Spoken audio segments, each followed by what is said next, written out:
Just while people come into the event, I would like to introduce myself and the course. My name is Clive Grinyer and I am the Head of Service Design at the Royal College of Art. Welcome to the Festival of Better Ideas, Tuesday 28th of July. Tonight is Climate Choices. This festival has been running through last week and will continue to run this week as a showcase of the student projects on the two-year master's course in service design here at the RCA.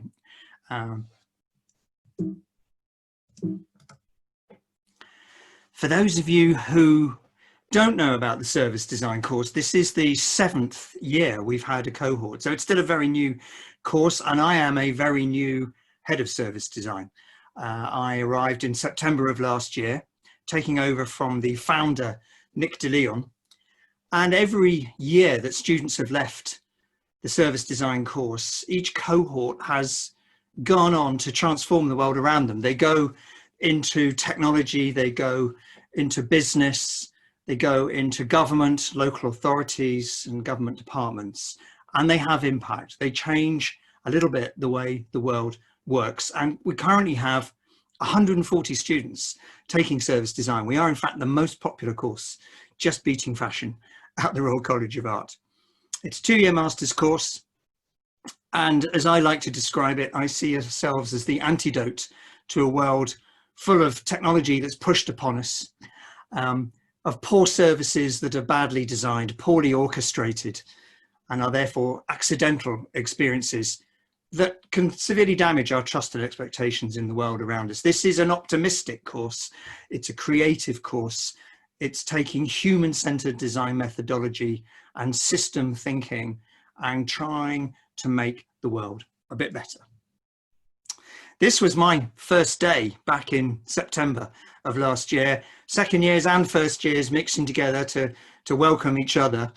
You get a feel for the incredible diversity of the course, diversity of location, international people from all over the world, from South America and North America, across Europe into India, Korea, Japan and China, but also diversity of design discipline. We have digital designers, we have product designers, we have architects, we have people from social sciences, we have people from management consultancies, all blending in together to take the tools of design and apply them to an incredibly wide range of projects and problems and opportunities. I sometimes describe service design as like mercury in that it seeps into so many different cracks.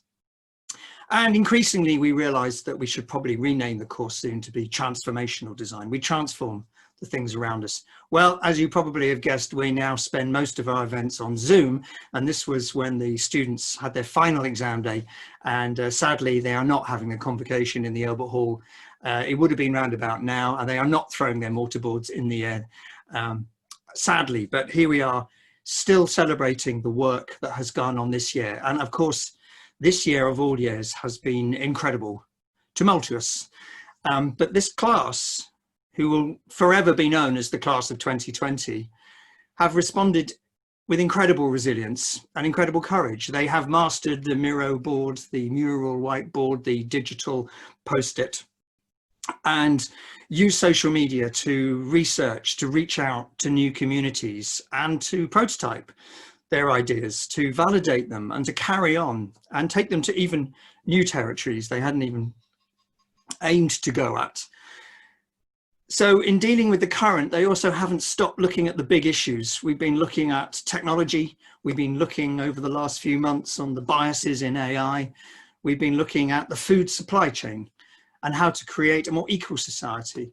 We've looked especially after the planet, which is what we're concerned with tonight. This is a special year. These are special students, and they're ready to make their impact on the world.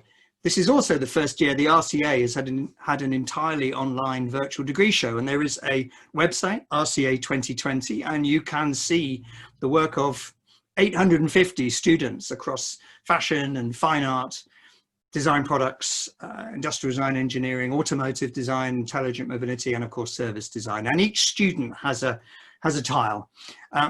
With service design, many of our projects are done in pairs or even larger teams. So you go on that site, you'll see the same project, but it's a different student. And you go to menu and you go to the School of Design and you find service design there, not winning prizes for navigation, I'm afraid.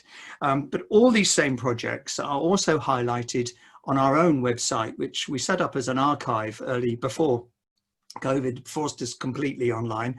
rcaservicedesign.com does exactly what it says on the tin. And on that website, you will see that the projects are categorized in themes.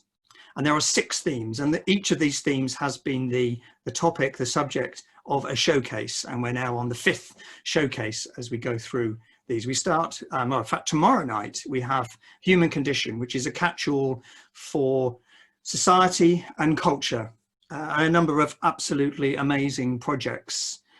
In that category, we have Ray, which is a project done with IKEA product designers. It's a speculative design project based on some extreme user research with shift workers and extreme sleepers, and on the topic of sleep.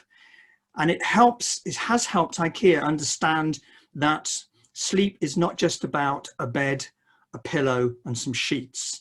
It's about the ritual that might start at your dinner that takes you through the night. And Ray imagines some fantasy, with a wonderful fantasy catalogue for IKEA, some new products to stimulate and provoke the designers at IKEA. Some other projects in this category across silos, a fantastic event last Friday looking at behavioural science and data science for Barking and Dagenham Council, and using that to spot individuals who are falling between the cracks of the different silos in a local authority and designing services to connect those up. Other great projects here, we have excuse me, completely forgotten the name, so I'll have to think of another one. We have Cammie's Heart to Heart, looking at how art galleries and museums can be used for relationship therapies. We have Rosa Fernandez, that was the name I momentarily forgot, with her project on abuse in relationships, Is This Love? And we have Kiyo's project on Bump Into, a project around young music communities who are making it in the world and innovative music. In climate choice, which is our topic tonight, we'll be seeing 5 projects, and I don't need to explain those now, we'll look at those later. Last week we had our financial services showcase around new money, featuring projects such as Evergreen, a green investment fund, Money Buddy, a financial services app for people with mental health vulnerabilities. We have a series of projects on urban living, including Lot, London's land bank, looking at unloved plots of land and how to take those over and grow food in the urban environment without them being dug up by angry neighbours who decide they don't want you to do planting on their horrible little plot of mud. We also have projects around data, both MIDAR and Graham's Guide, looking at how can we control the use of our data and make decisions about it. Common Ground with the London Fire Brigade, looking at how we can prevent fires post Grenfell. Knock Knock, looking at building communities in rental properties, and Urban Moments with Visa, looking at how we can motivate people to walk to work and be rewarded by that, for that behaviour change with access to local businesses. Last night we had, with Jeremy Marston, we looked at the future of work and the future of skills, looking at 2 projects, looking at how you can extend your understanding of your workplace and your ambition, and also how art organisations can become more sustainable by training empathy and diversity to large corporates. Our healthcare theme around living well included 2 projects on caring for carers of dementia patients and carers of people at end of life. It also, nutrition, looks at how you can in real time make decisions about what you're buying for your health. Talk and Brew invites you to reflect and de-stress and look after your mental health while you're brewing tea. And Household Health, in a very timely project, looks at how you can create contracts and trust for behaviour in a pandemic, either the one we've just had or future ones. When I arrived, I invited the students to talk about the ethos and the students and the staff created a list of words that we turned into a visual language of icons. And I think they sum up what I feel about all the projects and about the students who have just graduated. You can't be a service designer unless you're curious and you're courageous enough to tell the truth about what you see, and that you're collaborative in putting that right or making it better. The service design students here are dynamic, they are innovative, and they are transformative. They are not here to leave alone and let be. They are here to change, to make things better. They are incredibly people focused, but they are increasingly planet focused as they realize that services don't just revolve around humankind anymore. We take our place in this big ecosystem of the planet, and that theme is obviously the theme for tonight. And they have a sense of purpose. You will see in all these projects a tremendous sense of purpose. So thank you for listening to my introduction on the course. There are those websites there. I encourage you to talk to students on the websites. There are little calendar invites, and at the end of this we will be showing some Zoom links, and you can go and talk to students straight after this show. But it's time for me to introduce our speaker tonight, Sophie Thomas. I've known Sophie for a long time, and she has been an incredible pioneer in the world of sustainability and waste and climate change. She has named and shamed many of my product design friends, and probably led to me leaving product design and becoming a service designer, though I'm sure she'll tell me that I'm not doing enough. She has her own company, Thomas Matthews, and worked at the Royal Society of Arts, did one of the biggest projects they've ever had, the Great Recovery with the circular economy. I'm going to stop sharing now.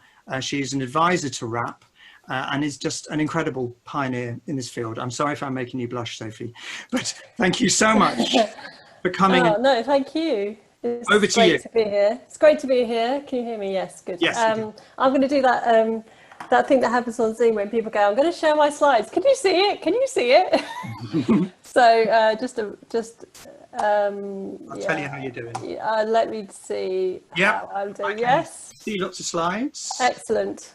So this is where it all goes wrong. Can you see that? Yay! Yeah. Great stuff. Okay, so this is me in my natural environment. So, so thank you, Clive, and it's great to be here remotely.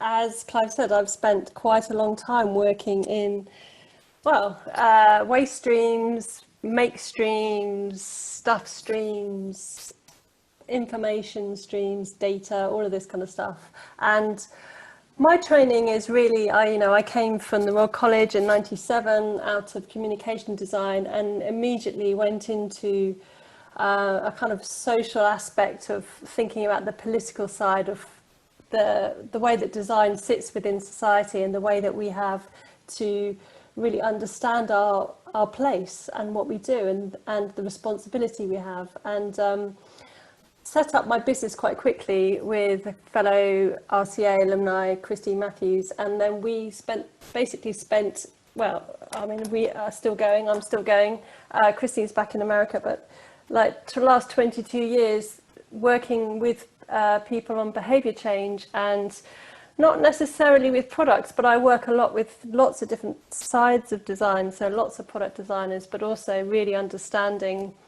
the kind of systems approach of how we think about the stuff that we have in our house, the stuff we have around us, and actually this growing consumption levels that we are all attributing to joyous stuff. So I want to just slightly depress you really quickly, and then I'm going to cheer you up at the end. So I really wanted to talk about the kind of situation that we're in, slightly pre-COVID, but still not, because actually it's still happening. It's just that we are less focused, we're focused on something else pretty much at the moment, but that is the climate emergency that, it was kind of really such a big topic and such a big distraction from us in a very, very good way. Not necessarily, well, maybe not distraction is the right word, but actually just sort of really understanding the kind of climate change emergencies that and things and consequences that were happening around us. You know, we were seeing right at the beginning of the year all the horrendous bushfires in Australia, and talk about this kind of 1.5 degrees Celsius increase, where we are currently at our current levels of business as usual. We're on a kind of 3 degree, we're on course for a 3 degree increase by about 2010, so no, 2100. So if we don't sort of stop all of our emissions, we are going to hit this 3 degree course. Now, what does that mean in terms of the increase of temperature of our planet? That's about urgent and unprecedented consequences such as this being more common and less of us able to deal with it. And this 1.5 degree increase, which we think we can just about manage, gives us a fighting chance, gives the future generations a fighting chance to bring that down even further. And that's really, really important. That's what Greta's been talking about. But flip it around, what else is going on? So like, I've just been spending quite a lot of time looking into the process of things. You know, as a designer, we talk a lot about what goes into our stuff, what goes into the things around us as well. So for instance, 175 litres of water goes into a ½ litre bottle of soda. We have 100 to 200 going into 100 litres going into 125 ml a glass of wine. So these kind of ridiculous statistics about the kind of the strain that our elements have, that our materials have in order to keep our lifestyles up, keeping them going. And this is my kind of mantra about this. This is really about the way that we design things. Why are we putting in so much of this stuff into the things that we have around us?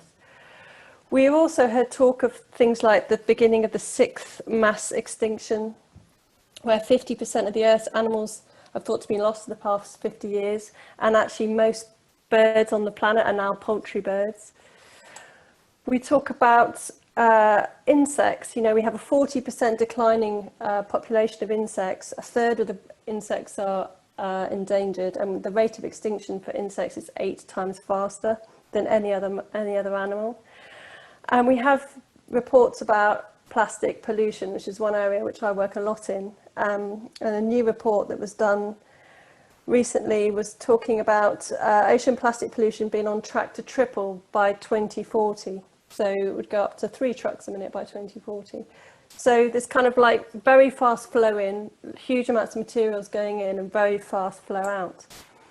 We also in Europe, we have a list called the critical elements list, and we currently have 27 elements on there. And they say that the 4th industrial revolution is in danger of running out of steam because of this incredible stress that we have on our elements.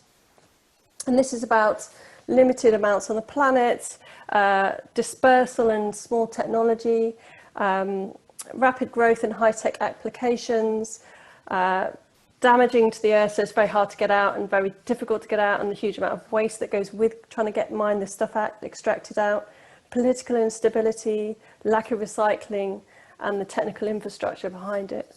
And I wanted to just quickly show you this, because this is a slide actually that was used by a fellow chemist called Mike Pitts a few years ago when we did Green-Gauged at the Design Council in 2008, but still very, very valid and actually getting more and more important, about the kind of building blocks that we use in the way that we design, in the way that on the stuff that surrounds us. We have these kind of periodic table elements that we use in everything.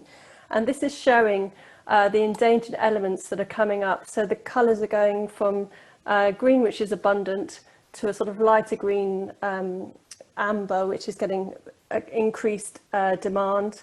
Then we have these which are becoming more and more restricted in their use, and then we have the red ones, which are definitely going to be serious endangered in the next 80 to 100 years. So the kind of our capacity to be able to push forward this new technologies and these things that we have around us, which we rely on so much, will actually be really, really strained by the fact that we won't be able to get those materials back out. And there are some ones on here that are really important, like indium, for instance, incredibly important for touchscreens. is the material with tin oxide, which is used on all kind of mobile phones, etc., and tablets, and also in photovoltaics. So, and that's a bright red one. So actually this kind of idea that this technology is here forever and that we can rely on these elements in the way that we use them is seriously flawed.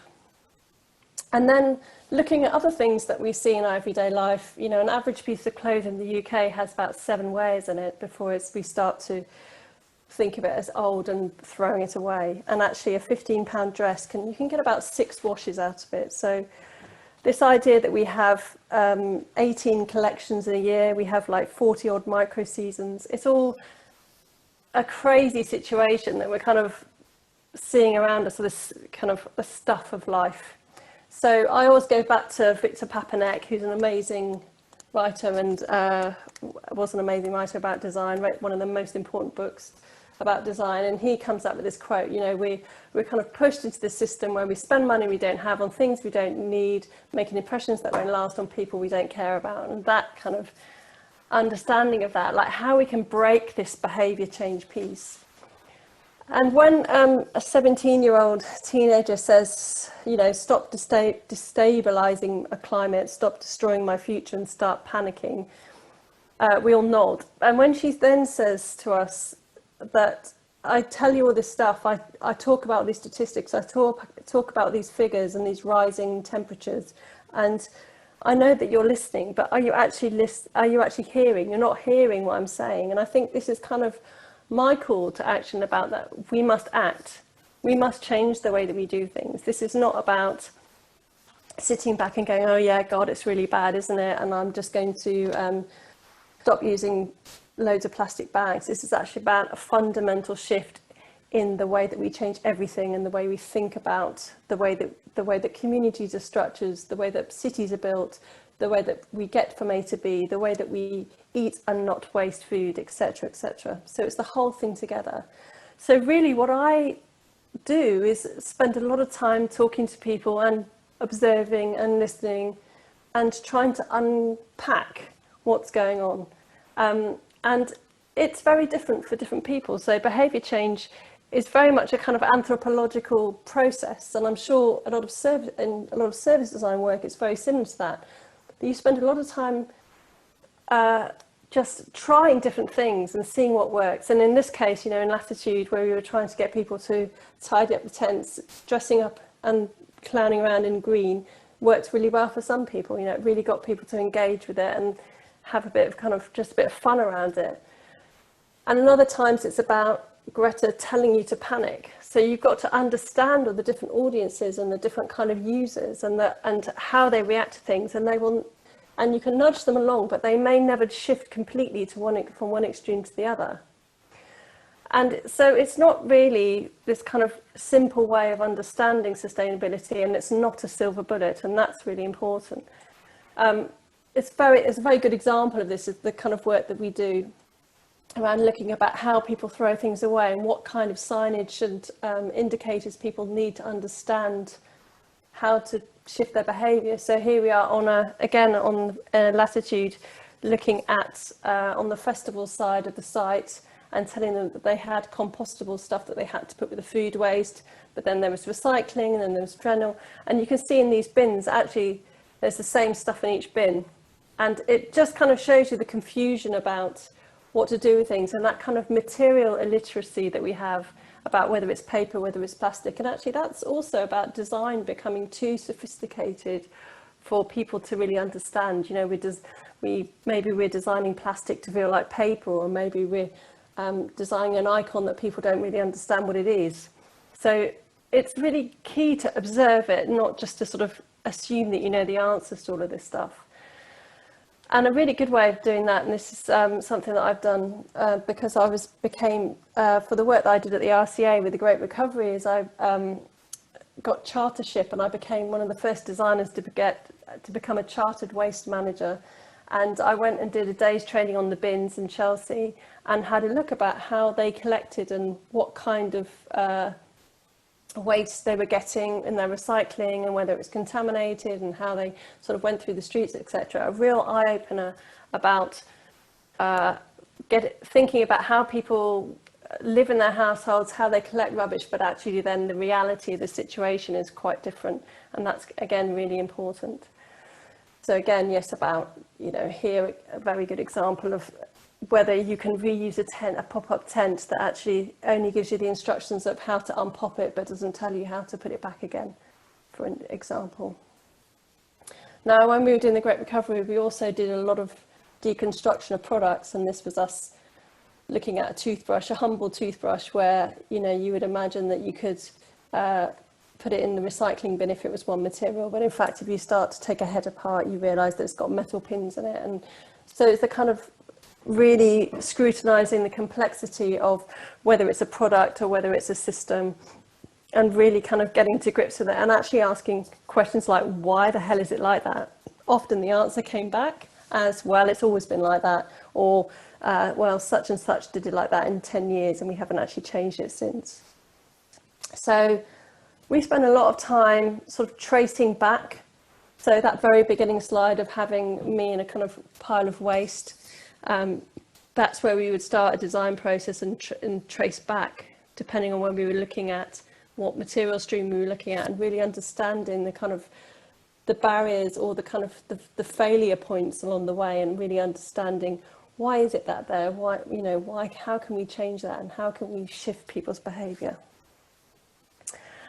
And we ended up redesigning the double diamond, or not redesigning it, we call this the 2.0 double diamond, where you actually build it for the circular economy concept about how you design for different things. Because within the circular economy, which is one where we don't take stuff out of the ground, we make it, we use it and throw it away, but we actually bring that material back in to the loop, whether it's a technical nutrient or a biological nutrient, and we keep using it and keep the value in for as long as possible. Really, what happens is when the brief comes in, we generally, as designers, jump to stage 3 and start to kind of really think about a solution. But actually, I would suggest that the role of you as the service designer is actually to really understand if it's the right problem, and if you're asking the right question, because that's where your environmental impact sits, in that 80% of that design concept stage, of really understanding that is. And that's all about, for me, it's about asking where things fail, understanding the life cycle analysis of something, understanding the user journey, understanding the supply risks, etc. Because that allows you to understand whether it is a service or a leasing concept, whether it is about designing something for a 50 to 100 year use, or whether it's about reuse and manufacturing, or whether it's about getting that material back as quickly as possible. So we had fun doing that. And I think very quickly, the sort of last slide I put up, these were some really quick ideas that I gave to, actually, I mean, these were for architects, but the one thing I really would say, and I've seen a lot in the work that is on the site that I was looking at today, which was really fantastic, is that what is really, really important is the storytelling and the narrative behind all this stuff. You know, if we have the more transparency and the more understanding we have of where our stuff comes from, of what we do with it afterwards, how we look after it, is super, super important for changing people's behaviour about how they use things and how they interact with people, etc. The other thing I think is incredibly vital for design and designers to be part of a solution towards climate, the climate emergency, and in circularity as well. It's really about scale. And I really did get that from a lot of your projects, that the understanding of like the bigger picture of something, where everything sits together, the system, the overview of the system, allows you as the designer to sort of really step back and really see the whole of a supply chain, or the whole of a process of interaction, or something that's much, much bigger. And it also then allows you to really go into the nanoscale as well of something. And that kind of understanding of being able to switch scales is super important, and I use it a lot in my work, and I think it's going to hold you in very good state for next stages for the future, in very good stand.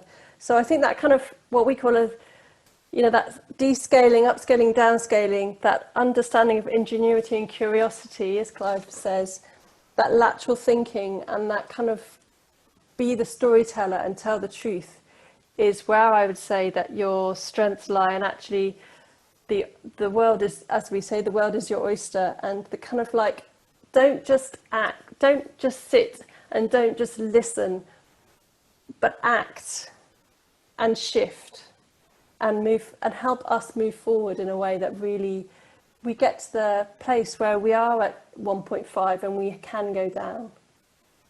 And that's, I'm going to leave you with that and this fantastically optimistic picture of these kids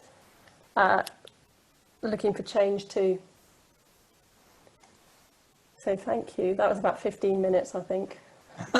Thank you, Sophie. Fantastic. Inspirational. I loved your last slide very, very much. It's interesting, just round about the time of lockdown, I did a big interview with Tim Brown, and we were talking about design and talking about the bias to action that is sort of at the heart of design, but I think also action that's been thought about first, that you frame the question. And I think you made some really strong points for us all about action's fine as long as you know what you're actually trying to solve and what you're trying to do, and don't run too fast before you know which direction you're going in. And I loved your redoing the double diamond, so we might adopt that. You're welcome to. So thank you very much. So I'm going to bring my screen back now. Sophie, please do hang around if that's okay. What we really are here for, of course, is to showcase the work of students. You know, we have over 30, I think it's something like 33 projects. We didn't want to play 33 projects in a day to you all because, well, probably nobody would come and watch. But we've actually got 6 presentations, I think, tonight, which shows one of the largest sections we've got, the interest in climate in the students. And the first 2 I'm going to show are unfortunately students who can't be present tonight because this is an international course and they are far away in Shanghai and Korea and Seoul. So this would be a highly unreasonable time for them to come. But I'm going to show you a recorded presentation that Yuxin, who we know as Mimi, has done. It's about a 10-minute presentation, so I would love it if you would persevere for that. And then we have a shorter presentation on another project, just 3 minutes, and then we'll have real live service design graduates ready to present their presentations to you afterwards. So let's have a look at Precious Plastics Shanghai. Hello, I'm Mimi. So I'm sorry I can't be here with you directly, so this is a recording for my presentation. My project is Precious Shanghai, making sustainability convenient. We all start to know that plastic pollution is a worldwide issue. Plastic is spread everywhere in the ocean. And Shanghai, I'm living now, generate 8 million tons of trash per year. And actually, people eat plastic equivalent to the weight of a credit card every week. So it's a so scary thing. And this is my sponsor, Precious Plastic Shanghai. They do workshops with local residents, but still hard to empower residents to implement a sustainable lifestyle. And the Precious Plastic Shanghai more focus on cooperate with business. So they lack of the research of end customers. So also their 2 founders are all foreigners. So it's hard for them to really target local residents.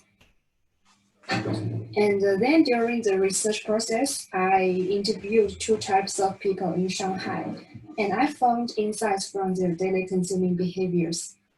In terms of the unaware people, the orange one, they're super busy with their job, so their first consuming requirement is convenient. Of course, they still like cheap stuff. For these sustainable aware people, the green one, for them, they know if they choose a sustainable lifestyle, that means they lose the convenience of life. Our goal is to change unsustainable people to sustainable people, and we also want to make sustainable people happy. So I think convenience is the most important requirement for our project.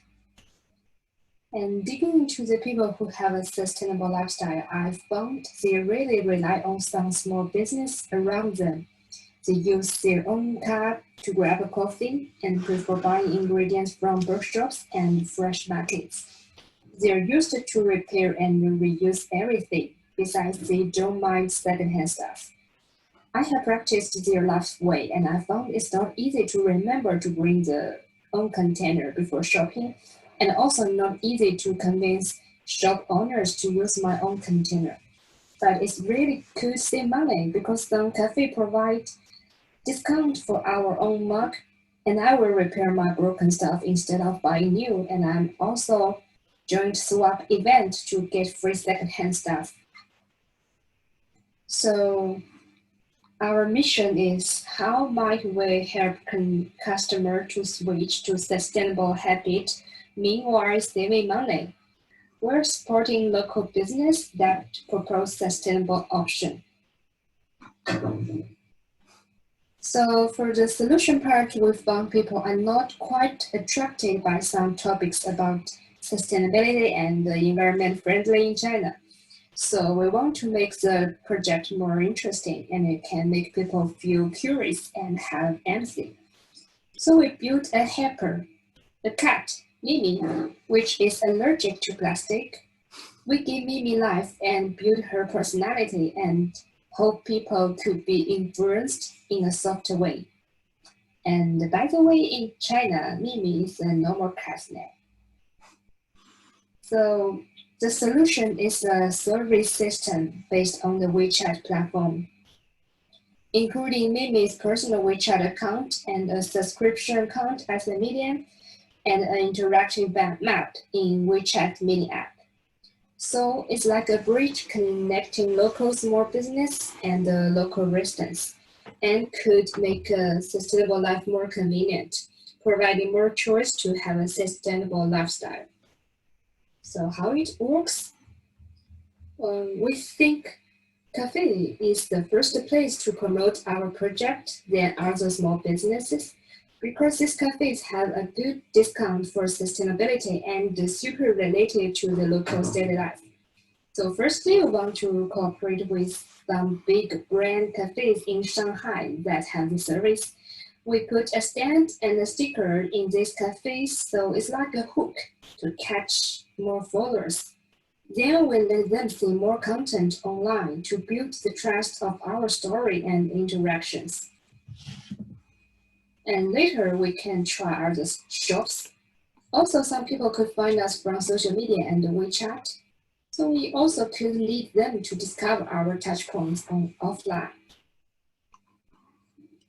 And Mimi's role is a contact of Purchase Shanghai and a helper to transfer our concept and service in a cute and fun way.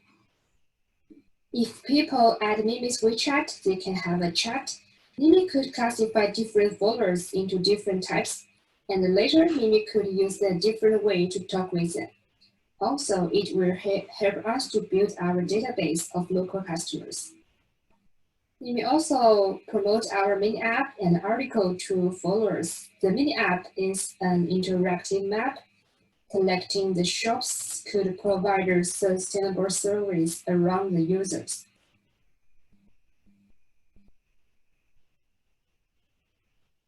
So if followers can, like this. So if followers can collect 3 pictures about their own container with our stickers in the shop, we will send him a gift with a new sticker. He can put the sticker in the shop which he thinks is fit our requirement, and after review we can put this shop on the map, making the map growing by locals. When we have more than 10 active followers, we will build a WeChat group chat to make their behavior more consistent and could influence more people, make our community increasing. With collecting more and more small business and local customers, we will bring more traffic and customers to these small businesses, and they will become our business allies. Meanwhile, we give local residents more aware of environmental issues, and they will expand the map, making our service sustainable. And right now, we have contacted some NGOs about sustainability in China, and they all quite glad to cooperate with us to provide more information about sustainability. For instance, Go Zero Waste want to give us more information about repair shops and workshops because they are very familiar with these shops, and we will help them to promote their brand. This month, we had a big campaign, Plastic Free July, to launch our project, and we cooperate with a sustainable brand, Boomi, and encourage 40 coffee shops to join it. So we already promote this project now. So we encourage more cafes to provide such service and join our map. And we did it, we're done. And after that, Purchase Plastic Shanghai could gain a deeper understanding of how we can influence local residents to practice sustainable lifestyles. It's a super good ability to help some companies build brand image and influence the local Chinese lifestyles. Actually, a French company is starting to contact us. We will know what they need and what we can bring to them. So from now on, we realize Purchase Shanghai is an indirect marketing tool for Purchase Plastic Shanghai. I tested my solution with some business owners. They're skeptical about changing behaviors. But when we say we can bring more customers, they were so happy to help us and to join the map. And the co-founder of Purchase Plastic Adele gave me very super strong feedback, and we will still work together to implement this project in Shanghai and see how far we can go. And this data is also very good. So for the Purchase Shanghai subscription account, we have more than 400 followers now. And Mimi, the cat, has 44 friends. And the first article we sent to the public, we have 367 views. And the mini app now is more than 256 views, I think, because for the Plastic Free July campaign, I think it should be more than this number. So next day, we will see the reflection of the Plastic Free July campaign, and we will make a conclusion of this campaign at the end of this month.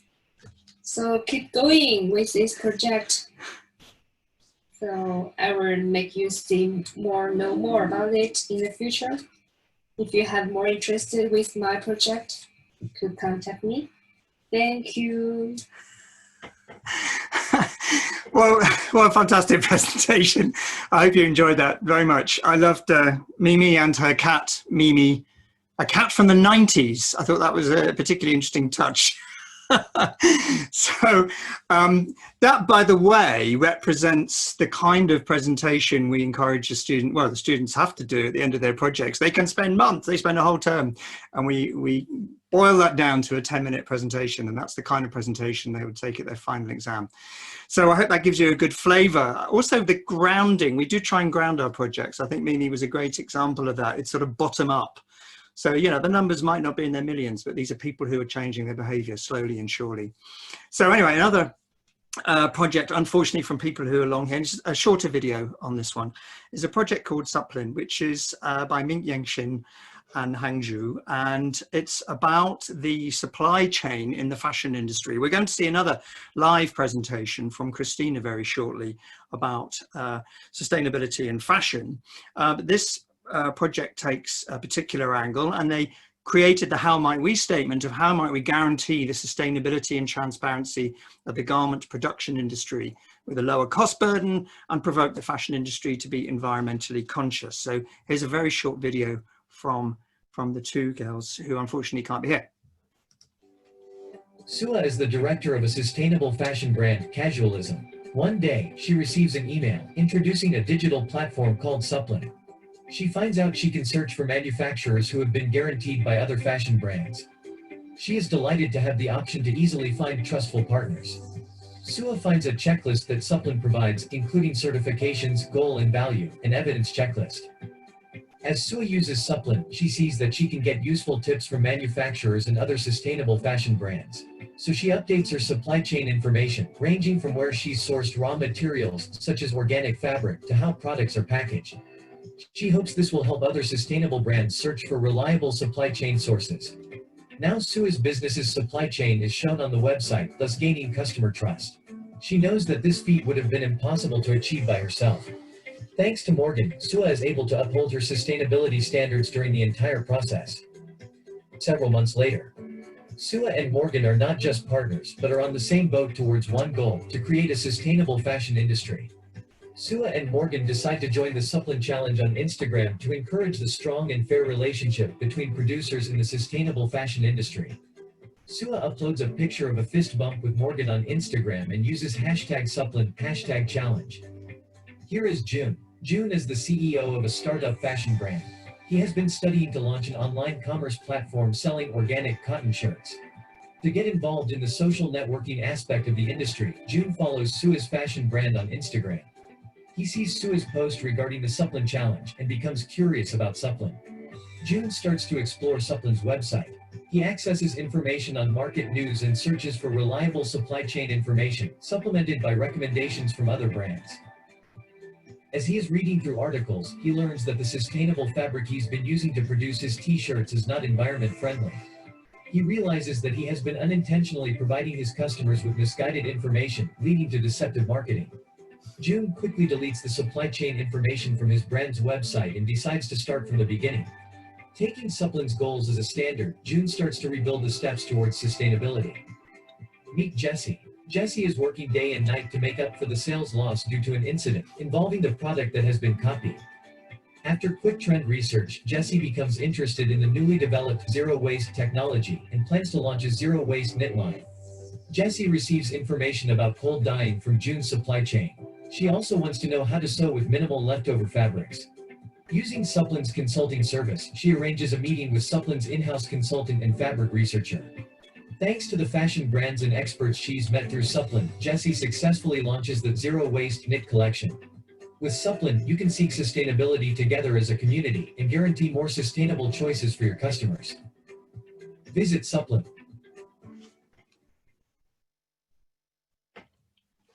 So thank you for listening to that project. I'm so sorry the students can't be here tonight, but they do include more information on the website, and they have this ecosystem map, which with the fabulous phrase that brands and manufacturers who are not prioritizing eco-friendly production are soaked into our ecosystem. I think you get a feel for the detail they're really trying to think here, trying to create some quite realistic scenarios that might change behavior and bring along people who haven't even considered eco-fashion at the moment. So we are actually going to roll this project out with next year's fashion students who have also given the commitment through Zoe Broach, their head of program, to spend their entire first year only using fabrics that already existed, to not use brand new fabrics that are being manufactured, to actually use existing recycled fabrics, which I think is an amazing initiative. It'll be very interesting to see where the creativity goes, and we will be using this project to help understand the supply chain of fashion, to actually teach that on the course. So I'm really proud of that project. Right, now we have a real human person here. I'm delighted with her fashion project to introduce the project Anula and Christina. Now I've got your slides on the screen, I think, haven't I, Christina? So are you there? Hi, yeah, I'm here. Fantastic. Let's go to your slides and please take us through your project. Okay, so I'm Christina and I focus my project differently from the other girls. I focus more on responsible consumption of fashion, and I focus my research mainly on consumers' behaviors and how to shape consumers' behaviors around fashion and sustainability. Next slide, please. So basically, I focus on consumers, which I call fashion lovers.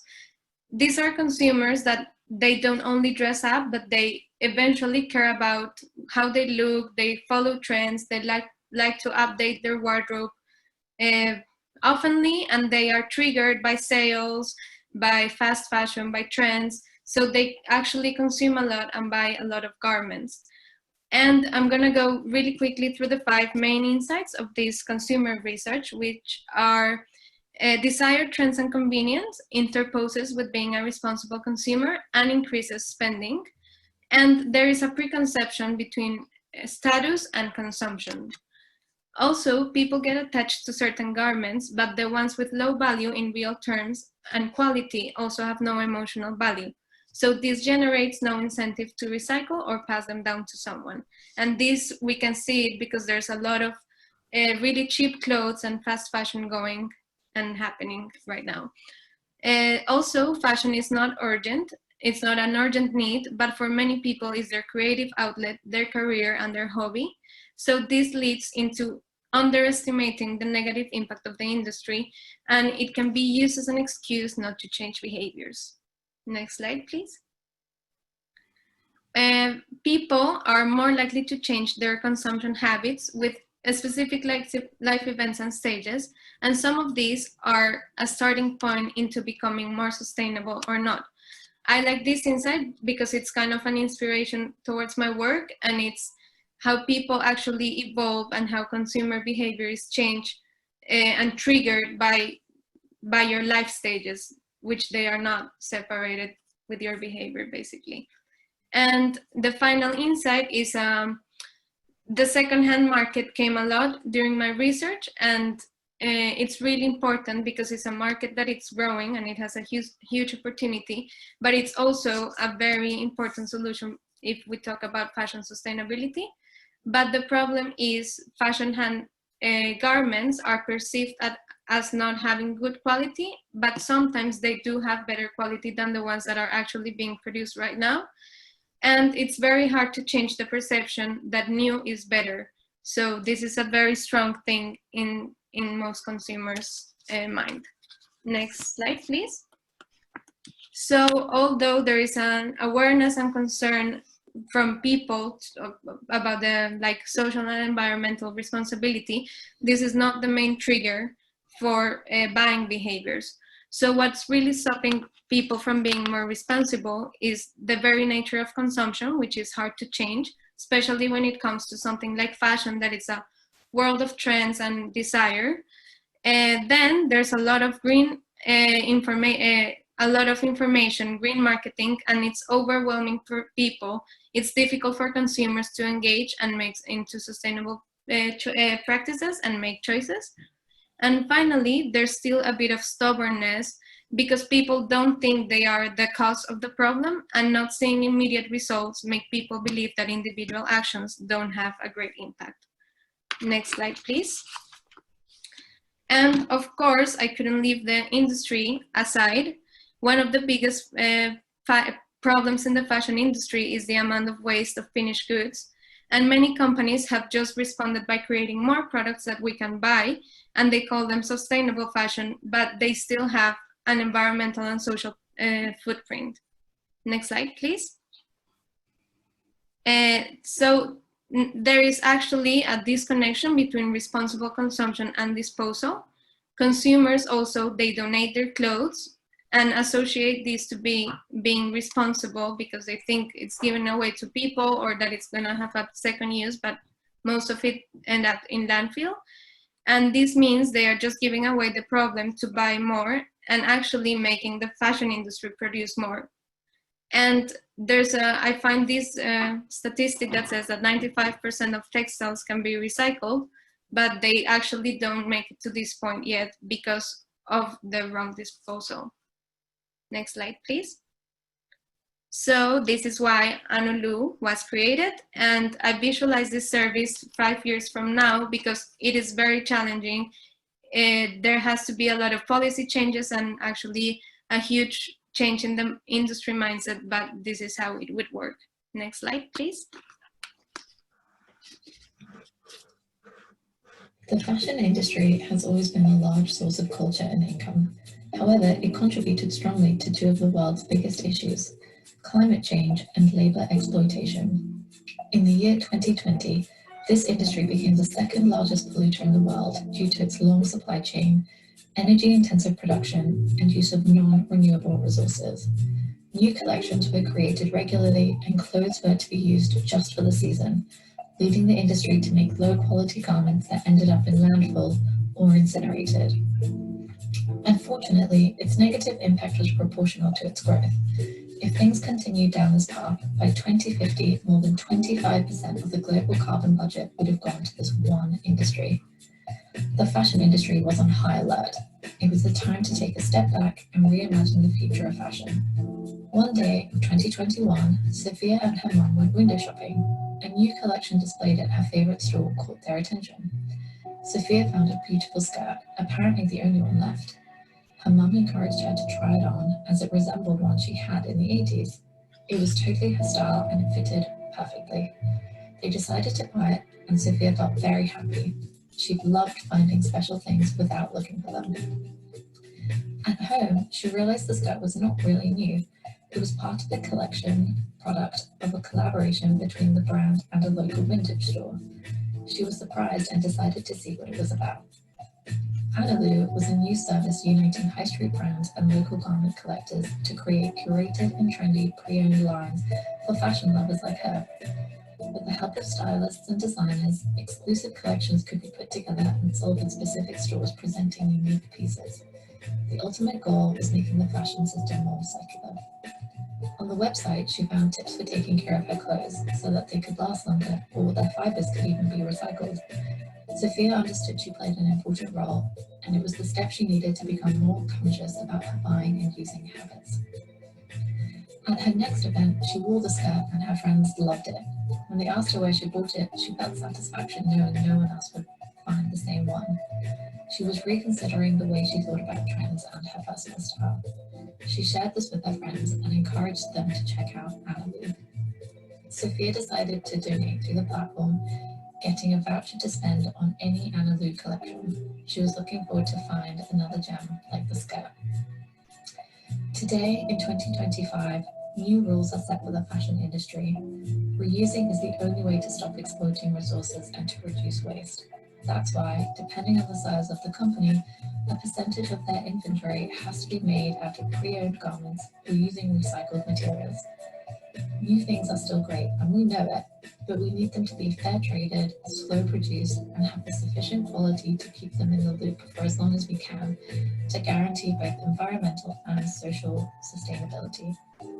Consumers like Sophia are more aware of what they buy and connected to the real value of their clothes. She's been donating through the platform and buying pre-owned garments as much as she can. Thanks to collaborations like this, we can continue growing a circular model that will allow the industry to reach sustainable development goals by 2030. We support fashion and we understand its nature, but overconsumption and overproduction is so last season. Being sustainable is the norm in 2025. Analu, weaving threads for sustainability. So basically, the Pulse of Fashion report stated that 60% of the industry has enablers in place, but implementation is still needed. Also, the scale of recycled clothes is still very small percentage of the total production, and technologies need further development.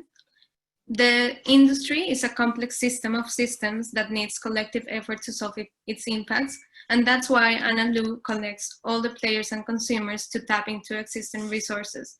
So changing the industry requires a huge investment of human and technological resources. But by doing something like selling pre-owned lines, the industry will prepare the demand side for a transformation that will happen. So the impact basically, next slide please. Analu sees the second-hand market and circularity as a logical approach to change the industry's model and reduce the production and processing impacts on the environment. The extraction of new materials have the biggest carbon footprint, and carbon footprints can be achieved by reusing materials or extending the lifespan the lifetime of clothing, but only if this displaces the sale of a new garment. So Anulu encourages slow production of new garments, which will increase the quality and eventually save money for the industry. So thank you. This is, I guess, a very short review of what it is.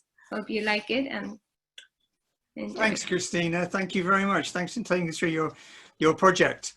As you said, a completely different approach and one much more focused. And I really enjoyed the use of speculative design, actually, which has become a big feature in Service Design Student Toolkit this year, looking at the future and backcasting to see what are the changes that have to be made to really make a difference in the world. So thanks for that, Christina. Hello, Rosa, are you there? Hi, yeah, I'm here. Brilliant, lovely to see you. Are you ready to take us through your project? Yeah, ready. Good stuff, go. Hi everyone, I'm Rosa and I'm going to tell you really quickly about my final project, Climate 101, which aims to get climate change education into every undergraduate degree program in the world, and thinking about how we can use service design to achieve that. Next slide, please. So I'd like to tell you a bit about the inspiration behind my project, the people that I talked to throughout the process and service that I developed, and then some of the results so far. Next slide, please. So I started this project last year feeling really inspired by activists like Extinction Rebellion, who are organising huge protests against the climate emergency, but also feeling a bit lost in my own journey to lead a more sustainable life and create a more sustainable world. I kind of felt like the world was ending, but I didn't really know what to do about it. And that really I needed somebody more intelligent than me, an expert, to tell me what to do and what the future holds. And so I had an idea. What if we made everybody an expert in climate change by changing the way that higher education addresses climate change? Next slide, please. So I started with this big idea. How can we put climate change on the curriculum for everyone? Next slide, please. And the aim that nobody should graduate from university without understanding the basics of climate change and how it's affecting their subject area and their future jobs. Next slide, please. So I started hanging out with lots of eco-conscious students like these guys, which gave me a really good idea about what students wanted. And they really wanted their education to address climate change on a deeper level than it currently was. So they get told a lot that they should cycle to university and they should use a reusable coffee mug, but doesn't really go deeper than that in their education. But I also quickly realized that who I really needed to talk to were lecturers. And so I did, and I got a really positive response to the idea. But lots of them said that, first of all, they didn't know enough about climate change to be able to teach their students. And some of them said that they had no idea how climate change related to their subject. So how can an English literature course integrate climate change into their curriculum? Next slide, please.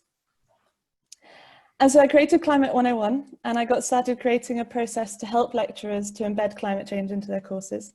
And I had lots of ideas about how they could do this, the things that they need to think about, and how they could do it using some of the methods that we use in service design, like co-creation and design thinking.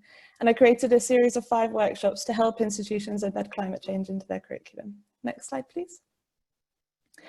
So these workshops help them think firstly about people, so who their students are, what their current level of knowledge is, who the lecturer is going to be, if they need any help from external experts.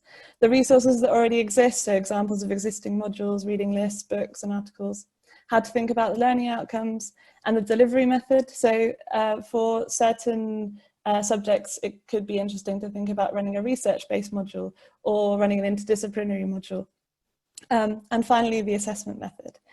And it was going to be great. I was going to make every lecturer into a service designer and every lecturer into a climate change expert.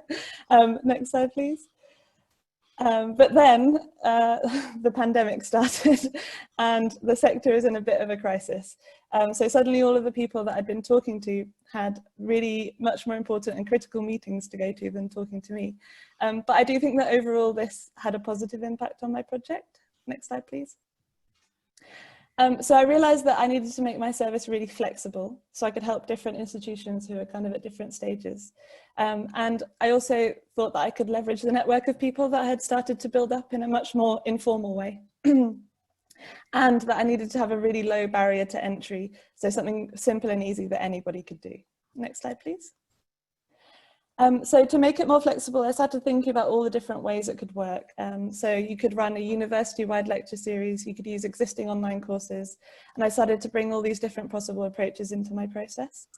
And then to use the network of people, I set up a Slack group, which allowed everybody to interact in a much more informal and less structured way, which I think has been really useful during the pandemic. And finally, as a low barrier to entry, I thought that if I can just help lecturers start by running a single lecture on climate change, that would be like a really great way for them to get the ball rolling. Next slide, please. So some of the results I've seen so far, I took kind of a learn by doing approach to this project. I basically just started contacting lots of people and asked them if they were interested in teaching climate change to their students and how I could help them do that. Next slide, please. And so at Utrecht, I've been helping a group of students and lecturers to design an online module which will be available to all undergraduates at Utrecht University, and which will provide an introduction to climate change and sustainability, along with specific lectures for each course. With the Imperial College Computer Science Department, I helped them put together some briefs for students to work on for projects focused on sustainability. At Goldsmiths, I've been running the series of workshops I outlined earlier with the English department, and we developed a course outline for a research-based module where the students would kind of help to create a body of knowledge about climate change, communication and language. And finally, at the University of Westminster, I helped the students there to run a campaign to get climate change and sustainability onto their curriculum, which resulted in the Vice-Chancellor agreeing that all first-year students would be taught about the Sustainable Development Goals and how they relate to their courses. Next slide, please. So what's next for Climate 101? Well, I'd love to hold a Climate 101 conference next summer, probably hosted online by the RCA, because I think that by then we'd have lots of interesting stories and ideas to share about how to teach all university students about climate change. Next slide, please. And so that's a whirlwind tour of my project. If you'd like to know more, or if you want to talk about Climate 101 or about designing for the climate crisis, then please get in touch. Thank you. Thank you, Rosa. Great impact on that project. I was delighted that you persuaded the staff to take on what you've been doing there. And also I must mention that we just have 2 more presentations now, and I'll be putting up a link in the chat box that will take you to a secret page on our website that will have the Zoom details for each of the projects here. In this case, these are almost entirely individual projects rather than team projects. And you can go and talk to the students. And I would encourage you to talk to these students. They've been through a lot. They need people to talk to them. They've got no physical show anymore. So if you can find some time at the end of the show when we put this link up to just click on one link and have a talk to somebody, we would really appreciate that. Now, Constance, are you there? Yes, I am. Fantastic. Lovely to see you. Now, you're going to share your screen, aren't you? So I'm going to stop sharing and let you take over. Okay.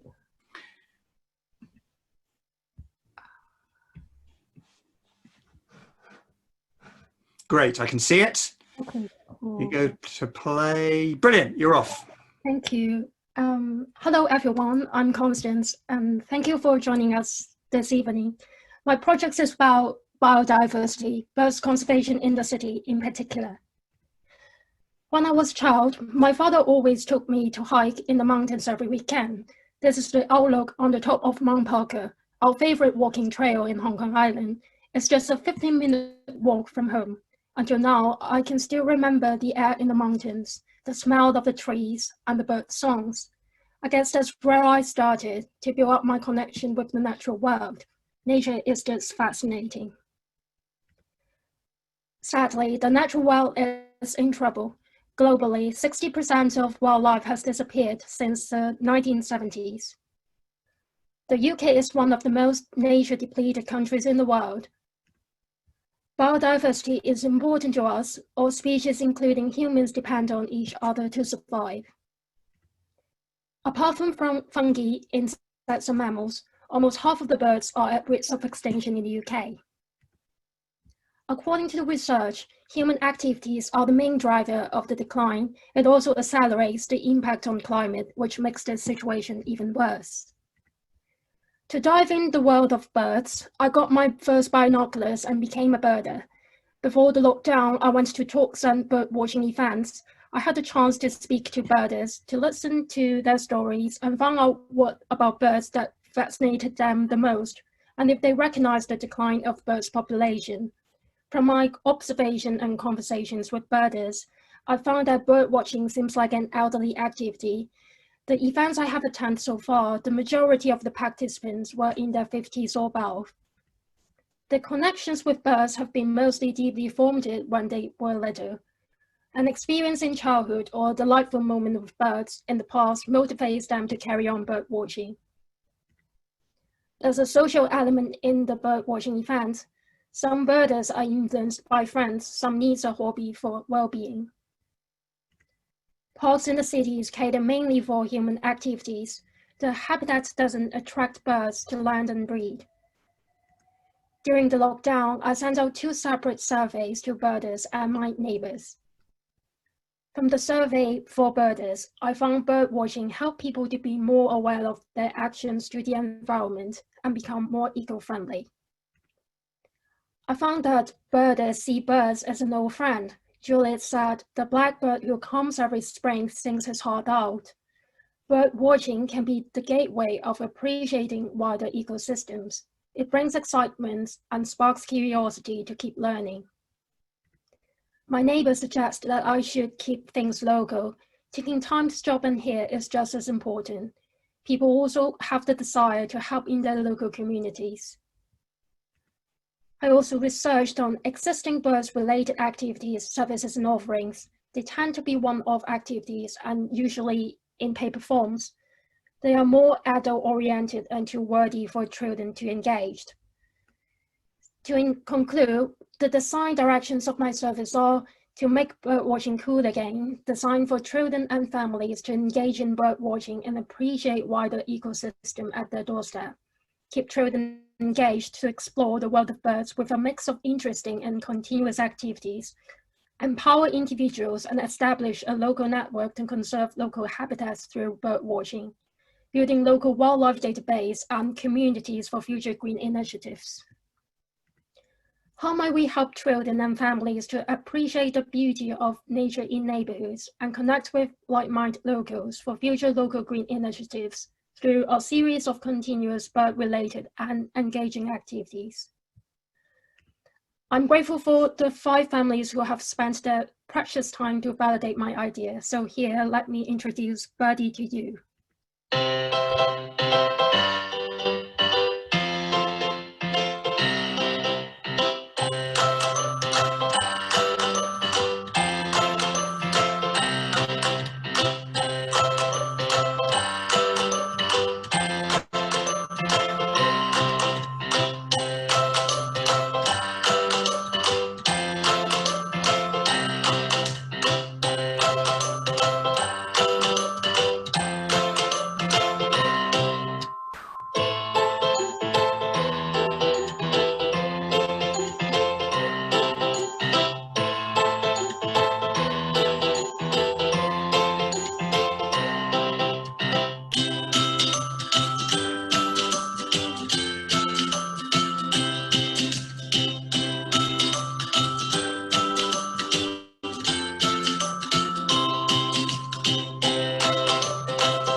Birdie is a subscription-based platform for children and families. It encourages people to appreciate nature locally through bird and nature-related activities.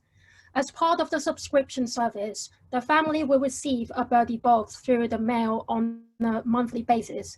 While the app is free for everyone, only those who have a paid subscription will have exclusive access to the AR experience on the app. Part of Birdie's profit will be donated to bird conservation charities to support their work. Birds are like human beings. They have different personalities, colors, and shapes. But he introduces children to the world of birds and nature by firstly assigning them a birdie, based on a personality quiz.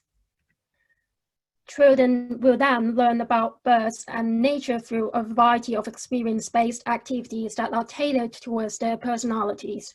Having a bird buddy encourages children to be involved in these tailored activities, which are decided under these 5 themes.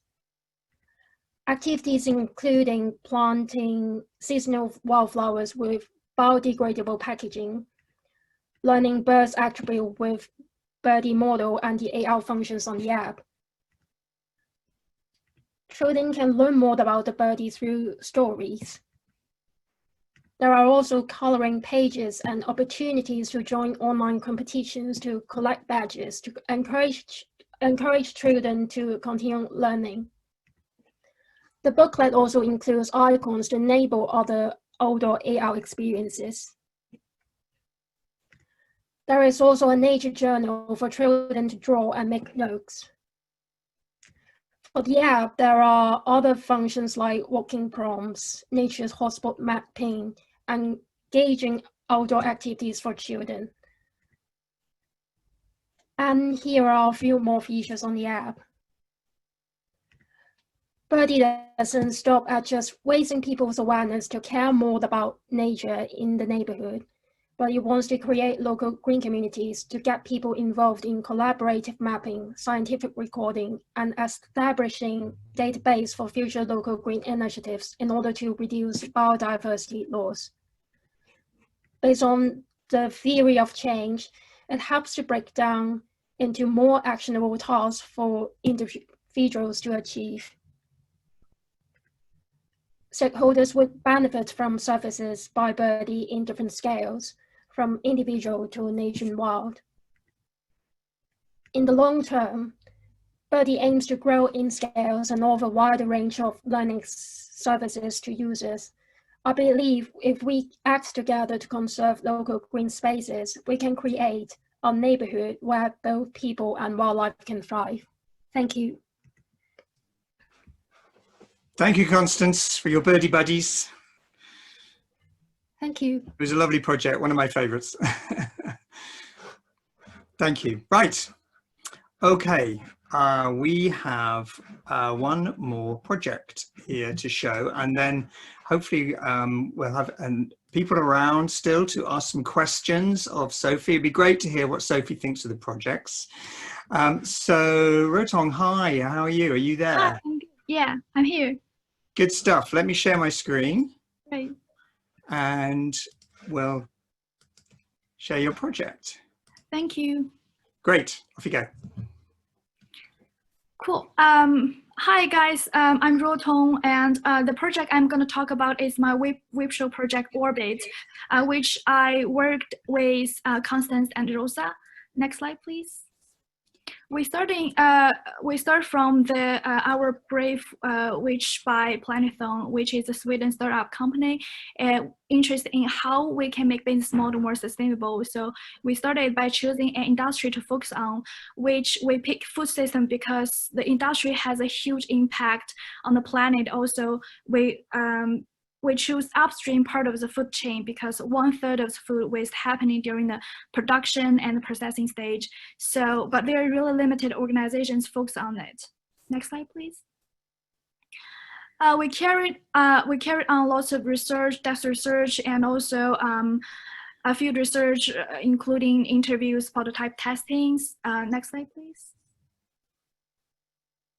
To understand how food being wasted during the upstream part of the food chain, especially production and processing, we found that there are 2 main reasons. The first one is overproduction. The second one is imperfect food. And in the current situation, those food is being fed animals and put into the landfill. Next slide, please. Which is not sustainable and less desirable. Next slide, please. So ideally, it should be redirected into the human consumption. redirecting into human consumption, which not just about eating. Next slide, please. Then we go to the do field research. We go to supermarket, farmers market, catering, and hospitality to figure out the touch points in this food supply chain, and also the challenge in it. Next slide, please. And also, after our research, we found that the first one is we need to focus on the entrepreneurs and startup rather than big institutions, because they're more agile, can create demands and more demands, and can be more transparent. The second one is that we need to sorry. The second one is that encourage long-term relationships between food system stakeholders to have a bigger impact on reducing food waste. The third one is that make it open and applicable to as many different waste streams as possible, not only imperfect food and overproduction, but byproducts too. Next slide, please. So how can we utilize food waste, creating more value rather than eating? Luckily, we find a list of businesses and organizations. They're trying to making new materials from food waste. For example, the bioplastic and textiles. But the challenges for those startup companies is that they need to have a long-term partnership with food waste suppliers, and also lack of funding, and lack of the connections to the investors. So next slide, please. Our challenge is that how might we identify opportunities for new businesses which use food waste as a raw material, and cultivate partnership between startups and producers of food waste. Next slide, please. So here is a video of our service. Food waste is a global problem. 1/3 of all food produced in the world is wasted every year. A lot of the food that is wasted gets used as animal feed or is ploughed back into the field. This is a bad way to use food waste. The food waste hierarchy states that we should aim to redirect food waste back into the human consumption stream. This doesn't mean that we have to eat all of the food waste. Food can be used as the raw material to produce a variety of consumer products.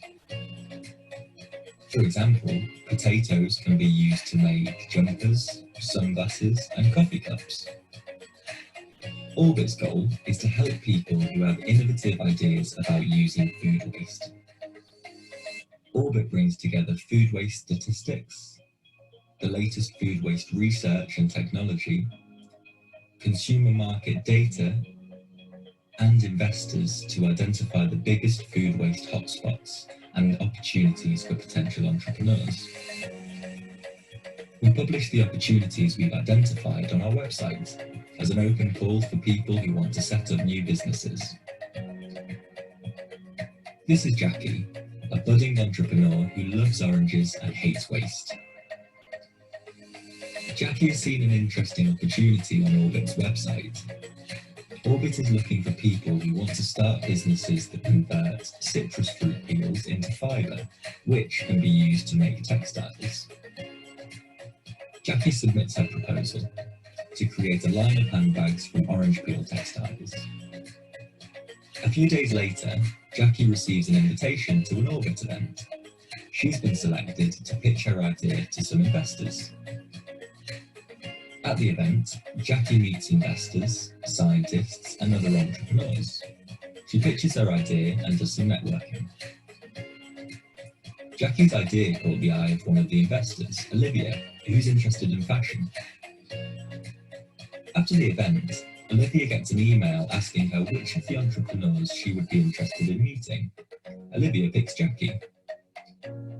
Later that week, Jackie and Olivia meet up with an orange juice manufacturer who has a lot of spare orange peel, and the researcher who developed the method to turn orange peel into textiles. They decide to move forward with Jackie's idea. Using data reported by suppliers and startups, Orbit can measure the impact it is having on food waste globally. Orbit, powering the food waste revolution. Introduce Orbit. Orbit is a service that brings together food waste statistics, research and technology, market data, and investors to identify food waste opportunities for entrepreneurs. Next slide, please. Our service helps entrepreneurs to identify new business opportunities and establish links to food waste producers and potential investors. We're helping eco-conscious investors to make data-based investment which align with their values. And also we help food waste producers to make profits from their food waste. Next slide, please. So how does it work? First, we're pulling data from the food waste producers, research side, and also the consumer market side. Next slide, please. And we categorize them into different, we call it bigger opportunities, which is an open call for entrepreneurs to jump in, meet with other stakeholders, and form their partnership. Next slide, please. So according to the value chain, we think that Orbit can be funded by the membership fee from the investors and also by taking equity from the each startup. And also those funds can be going to the grants for more research. So next slide, please. So that's our service, Orbit. Thank you. Thank you very much, Rutong. And thank you everybody for your presentations. Thanks everyone for sticking with us so far. Sophie, I'd like to invite you back to give us some feedback on some of those projects. What were your thoughts? It's just brilliant. I mean, the world is all right, isn't it? We're saved, hooray. No, fantastic ideas. I mean, I was looking through them earlier today and there were some really great ideas. I think it's good to hear from Christina and the two fashion ones with Suplin as well. One of the big issues around fashion is about transparency and authenticity and like exposing supply chains and understanding that is really key, and that kind of accreditation need that you always need to have, but yet you cannot really, you have to have trust.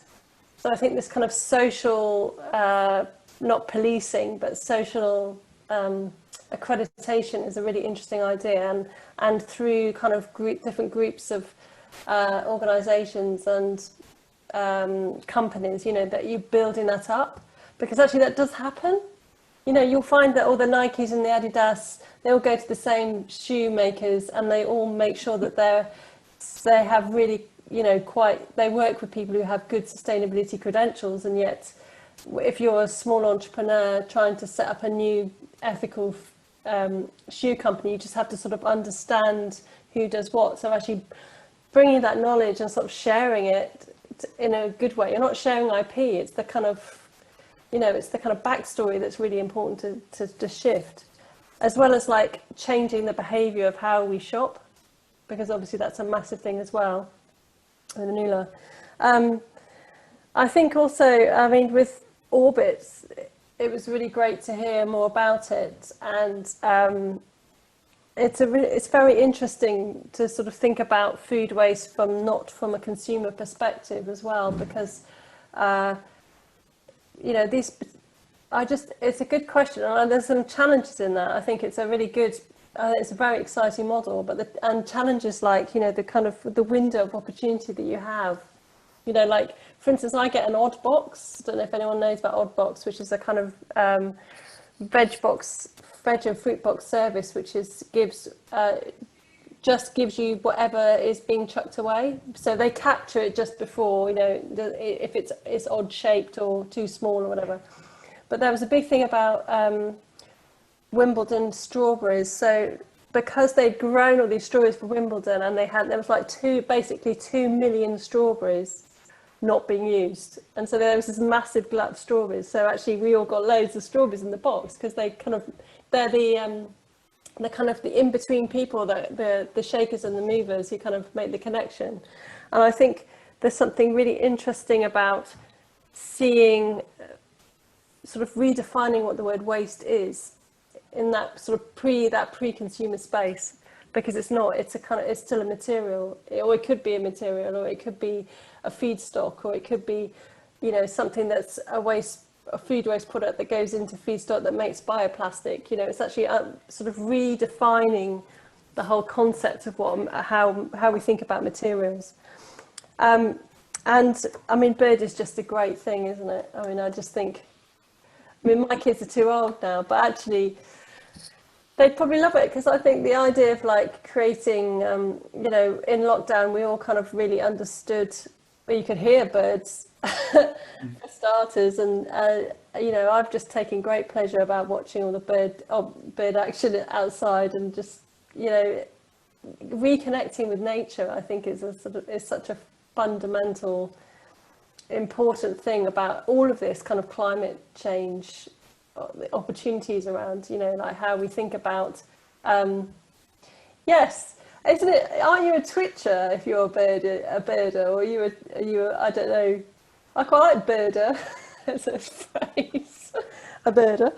And with Climate 101, I just find it absolutely extraordinary that people have no idea what the connection is with that. What's the connection between climate and what I teach? I mean, it's just, I can't, it's beggars belief really, but I mean, if you can get it on the curriculum, then brilliant, you've done a lot, you'll do a lot better than all of us. And I was surprised to not see the RCA on that, on your 4 universities or organisations you're working with, because, you know, it should be there. It should be in the curriculum. I think the challenge around that is like making sure that the curriculum is constantly kept up to date, because, you know, if you've got kids going through school, you can see even when they talk about renewable energy, they've still got things in there like nuclear power, which is now not classed as renewable energy. And it kind of like, it's very difficult to keep up with, keep curriculum up to date. And I think that's one of the key issues around this stuff, because it's moving so quickly and it's becoming so urgent along the way. So you need to make sure that it's constantly updating itself, and it becomes, you know, new reports come out and they are actually built into a curriculum. So it's actually, to me, it's about sort of redesigning a whole curriculum system that actually allows you to be able to get updatable information into there. But I mean, it was all really, have I missed anything out? What else should I talk about? I think you got everyone in. It's all great. Yeah, but I mean, I think, you know, even though, I mean, although I sort of, sometimes I call myself a system designer because I'm not so much a graphic designer anymore. And I use all the tools of a service designer, you know, I'm constantly using that with my clients. And this kind of like just putting forward these questions, constantly saying, you know, how might we do this? What is this about? Why is that happening? It's so crucial, that because I think so many designers still don't do that. And I think if you can, you know, work with other designers and collaborate, I mean, it's all about collaboration, you know, and it's great to hear about things like the connection between the fashion students next year, because then you can start to sort of really get them to understand, like to unpick all these sort of big climate, because climate change is kind of, it's big and scary, but actually it's going back to that idea of, like I was talking about, this big scale of things. You know, you can, as a service designer, you can see the big picture, but you can actually delve down and say, okay, you know, let's talk about blackbirds, and we're talking about nature, but we're actually talking about the connection between a bird and making that kind of relationship with nature quite very, very personal. And that's the skill that you're going to go into the world with, and that's a really great thing. Thank you, Sophie. I must admit, I'm incredibly proud of all these projects. The fact we've got so many is fantastic. I mean, there are other projects in other areas, like the Green Investment Fund as well. Yeah. So there is a theme. I think you're right about the RCA. I believe we do have a bias for action, but we really have to take action now. And sometimes we just want to have you go declared? in a workshop. Have we declared? No, I don't think so. No, not declared. See, you know, a lot of the UAL has declared climate emergency. I mean, it's kind of, you know. That's a great idea. Let's do that. Yeah, I know that's the first thing to do. you can see Becky Miller is one of our guests who is an incredible powerhouse around the RCA sustainability agenda. Yeah. And sometimes you need somebody to really be an evangelist and pioneer around that.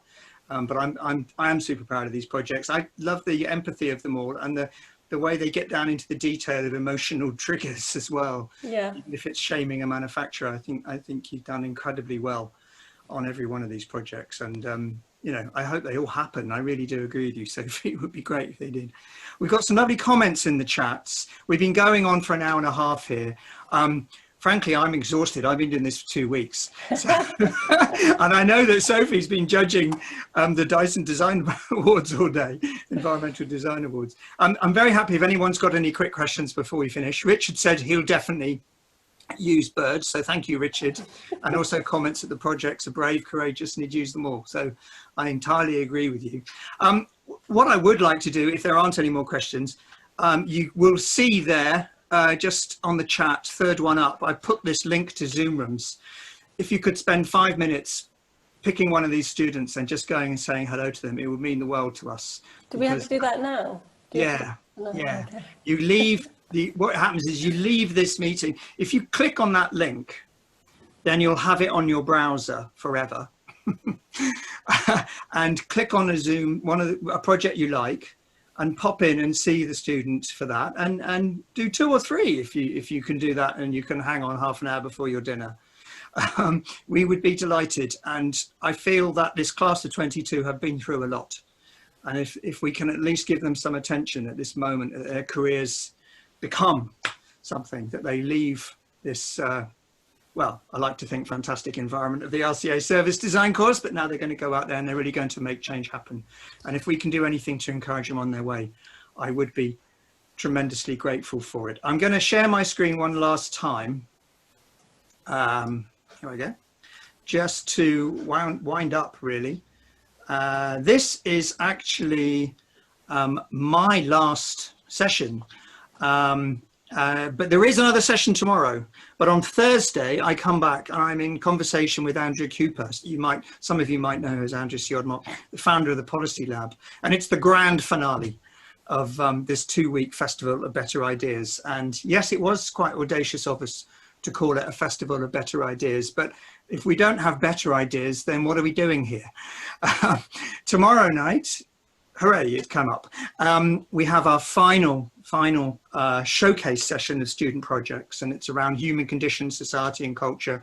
And we're just wonderfully pleased to have Jenny Winnell from many places, Participle, the Design Council when I was there, and she will be talking about society and culture, the human condition, and her work in that area. And then we will have, I think, 6 projects again, covering everything from the project of sleep, if you remember that, right the way through to relationship abuse and many other things as well. And that will be it. We have showcased every single student project on this course. And my God, they deserve the attention. And I'm very grateful for all of you who've come along. So I'm going to say thank you to Sophie one last time. I'm going to say thank you to everyone who's come. I'm going to encourage you, if you could do it, go and speak to a student before you hit your glass of red or whatever it is and have your dinner. And thank you so much for being part of this festival, everybody. Thank you, students, for brilliant presentations. Stay in touch with the RCA service design. Things are going to happen. We're the most exciting place on the planet right now. So keep close to what this class of 2020 will do. Thanks again, Sophie. Thanks again, students. Thanks everyone for being here. I'll hang around a bit so you can see the link. Thank you, everyone, for clicking on it. And if any other time you want to click on it or click on the Calendly app so that you can make an appointment to speak to the students, we would love it, and so would they. Thanks, everybody. Thanks for coming along, and we'll see you soon. Cheers, Sophie. Have a nice evening. Congratulations. Bye. Thank you very much. Thanks, students. Thanks, everyone, for coming. Go see a student. Thank you.